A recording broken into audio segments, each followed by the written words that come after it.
Good evening everybody, today we're taking a closer look at the time guitar hero Buckethead auditioned for metal god Ozzy Osbourne.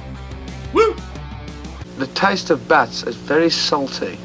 In 1999, shortly after Buckethead released his classic album Monsters and Robots, he was hired to make guest appearances by Les Claypool's Primus. Both Les Claypool and then Primus drummer Brian Braymantio were good friends of Buckethead and thought the appearances would help promote Buckethead's new album and Buckethead himself. The majority of those shows included appearances on Ozzy Osbourne's festival Ozzfest, which ran from May to July and was headlined by Black Sabbath, which is where Ozzy first became aware of Buckethead.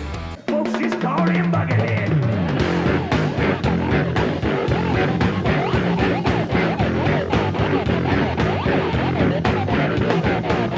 Less than 6 months later, Buckethead joined Guns N' Roses and in mid-2003, whilst on hiatus from GNR, auditioned for Ozzy.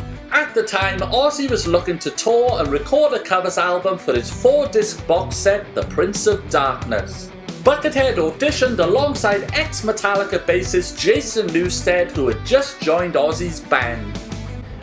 We were playing with Buckethead with Mike Borden. We were working on an Ozzy thing once, and Buckethead came in with his army jacket on, and he's sweating in rehearsal, you know.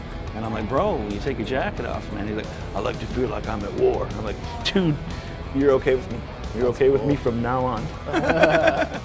Ozzy spoke about Buckethead's audition for Revolver magazine in 2005, stating, I tried out that Buckethead guy. I met with him and asked him to work with me, but only if he got rid of the fucking bucket.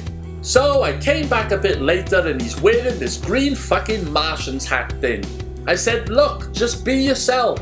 He told me his name was Brian, so I said that's what I call him. He says, no one calls me Brian except my mother.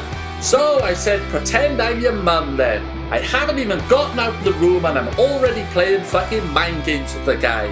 What happens if one day he's gone and there's a note saying I've been beamed up? Don't get me wrong, he's a great player. He plays like a motherfucker. Buckethead's longtime friend and collaborator Brian Braymantio further shed light on the audition in our interview with him in 2018.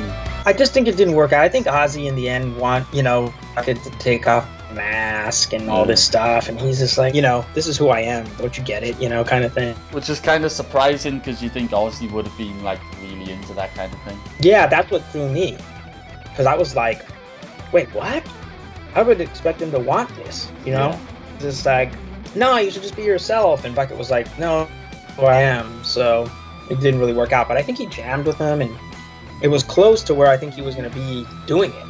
And I think he said that, Sharon would, just kind of a lot to deal with also, because he runs the whole show. And I can imagine, yeah. That's not a hard one to figure out. Yeah. So, while it was Ozzy who wanted Buckethead to take off his mask, it seems he might have had a devil on his shoulder chirping away. Oh, fuck off! Get out! Ozzy would eventually hire Alice in Chains guitarist Jerry Cantrell, and Jason Newsted would leave the band a few months after Buckethead's audition. So, unfortunately, we never got to see a Jason Ozzy Buckethead lineup, which personally I think would have been awesome. What do you guys think? We would just go get like the craziest movies, and we would just watch them and then play that whole thing in real time. I think we made like a 12 album set or something.